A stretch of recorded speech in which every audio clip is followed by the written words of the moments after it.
Bangladesh cricket তার খারাপ সময় পার করছে অনেক দিক থেকে। এই দুঃসময়কে পেছনে ফেলতে দরকার একটা জয়। ওয়ানডে ও টি-20তে খারাপ করে শ্রীলঙ্কার বিপক্ষে নামতে যাচ্ছেন ৩ টেস্টের সিরিজ খেলতে। শ্রীলঙ্কার বিপক্ষে বাংলাদেশের ভাগ্য তুলনামূলক ভালো, বোলার ব্যাটারদের রেকর্ডও ভালো। তাই শ্রীলঙ্কাকে পাখির চোখ করে বাংলাদেশ যদি জয়ে ফিরতে পারে। ৩ অধিনায়কের যুগ এর আগেও বাংলাদেশ দেখেছে। এবারও ফের এলেন ৩ অধিনায়কের সময়ে। যে ৩ জন ৩ ফরম্যাটে নেতৃত্ব দিবেন তারা সবাই আছেন টেস্টে। ৩ টেস্টের ভালো রেজাল্ট হতে পারে ৩ ওয়ানডে ও ৩ টি-20-র শক্ত ভিত। তাই বাংলাদেশ দল চাইবে টেস্টে শ্রীলঙ্কাকে চেপে ধরতে। আর এই চেপে ধরাই হতে পারে নিজেদের চাপ মুক্তির একমাত্র পথ।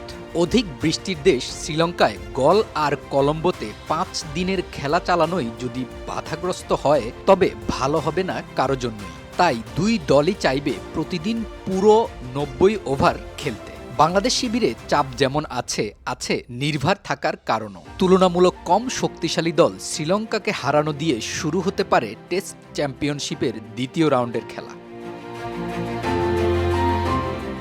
সেরা ছন্দে থেকে ইনজুরির জন্য মূল একাদশ থেকে বাদ পড়েছিলেন সিলেট এক্সপ্রেস। ইনজুরি কাটিয়ে এনসিএল, ডিপিএল জুড়ে ভালো খেলে নজর কেড়েছেন সবার। তাই তো সিলেট অঞ্চলে যার অধীনে খেলেছেন সেই রাজেন সালে বললেন, ইবাদত অবশ্যই ভালো করবে, কারণ ইবাদত লাস্ট এনসিএল থেকে শুরু করেছে আমার সাথে, যেহেতু আমি সিলেট ডিভিশনে সে খেলেছে। আমি দেখেছি যে ইবাদত মাশাআল্লাহ ওর যে রিদমটা আছে মাশাআল্লাহ ওর রিদমটা খুব ভালো আগের মতোই পেয়েছে। আমি মনে করি যে ইবাদত ভালো কামব্যাক করবে এবং ভালো ক্রিকেট খেলবে শ্রীলঙ্কা। টেস্ট এলেই মমিনুলের কদর বেড়ে যায়। হাসির ছলে বলা কথা হলেও মিথ্যে নয়। মমিনুল কথাটা ঠিকই বলেছেন। তবে সাংবাদিক বা গণমাধ্যমই বা কি করবে?